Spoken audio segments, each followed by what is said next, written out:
मक्का या मदीना में इस्लाम के आने से पहले से ही रोजा रखने की परंपरा थी, लेकिन शुरुआत में आज की तरह रोजा नहीं रखा जाता था। पैगंबर हजरत मोहम्मद सल्लल्लाहु अलैहि वसल्लम के बीच बीच में रोजा रखने के बावजूद शुरुआती दौर में उनके साथियों के लिए 30 रोजे रखने का मामला फर्ज नहीं था। लेकिन हजरत मोहम्मद सल्लल्लाहु अलैहि वसल्लम के हिजरत करने यानी मक्का से मदीना जाने के दूसरे साल 624 ईस्वी में इस्लाम में रमजान के महीने में रोजा रखने को फर्ज करार दिया गया था। उसके बाद से पूरी दुनिया में बिना किसी बदलाव के रोजा रखा जाता रहा है।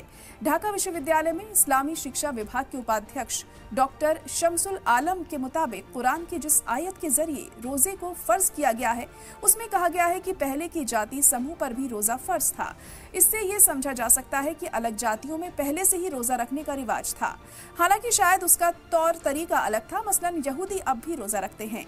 कई दीगर जातियों में भी ऐसी परंपरा है। उस समय मक्का या मदीना में रहने वाले लोग कुछ खास तरीकों पर रोजा रखते थे। कई लोग आशुरा यानी मुहर्रम महीने की 10वीं तारीख को रोजा रखते थे।